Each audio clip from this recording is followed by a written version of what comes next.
Implantable human chips. Supporters hail the technology as a medical marvel, but critics warn that the potential risks are real. One such detractor is Catherine Albrecht. She's author of Spy Chips.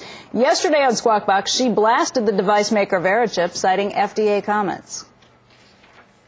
Well, they talked about, for example, electrical hazards. This thing is by no means inert. The way it works is it actually picks up and amplifies ambient electromagnetic energy from the reader devices. And if you have one of these things in your arm and you get within range of a powerful electromagnetic field, it can actually burn you. Joining us now to make his case is Scott Silverman. He's chairman and CEO of Applied Digital Solutions. That's the parent company of Verichip. And Mr. Silverman, thanks for being here. We appreciate it. We're looking at this little chip right here. You brought some in with us, tiny little things.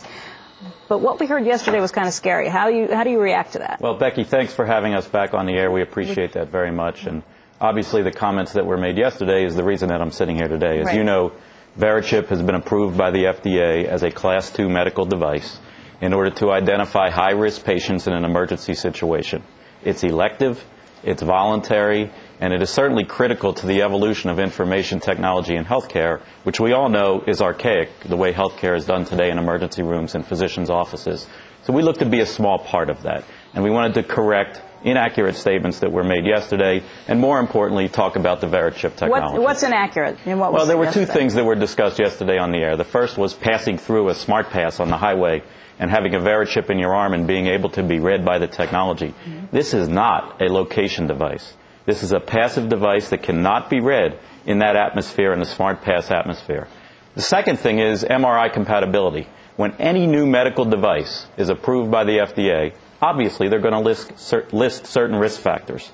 That was one of the risk factors they listed, and as a result of that, we commissioned the University of Minnesota to do a study, which has been submitted to the FDA, that declares Verichip to be MRI compatible. Oh, go ahead. You have one in your arm right now. That's correct. Where is it? It's in the upper right arm. It's a simple injection process, just like getting a shot of penicillin. Is it painful? Not at all. They numb the area slightly. You don't feel it. They put a Band-Aid on it. Within 2 days, you don't even know it's there. And can we, I don't know, did you get a good shot of this, Peter, the chip? I don't know how tight you can get on it, but these are small, and you've got a scanner with you right now. That's correct. Right? This is the passive scanner that awakens our proprietary chip.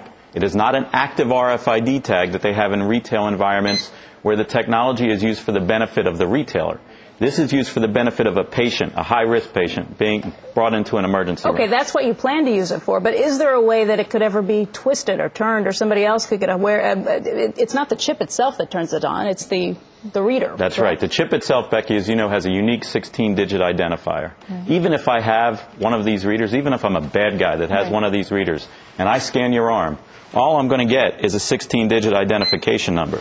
The relevant information is stored on a database, and you as the patient control the access to that database.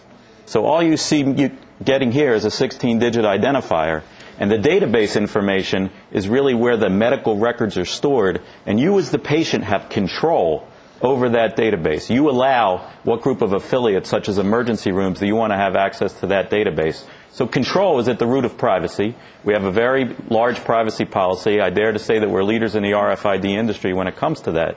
And that's why the remarks yesterday bothered us and why I wanted to be here today. You know, the critics would say, and I listened to it, and I'm trying to figure it out, but they use the they word a lot. Is there a vast RFID conspiracy out there that is they would say this is a slippery slope.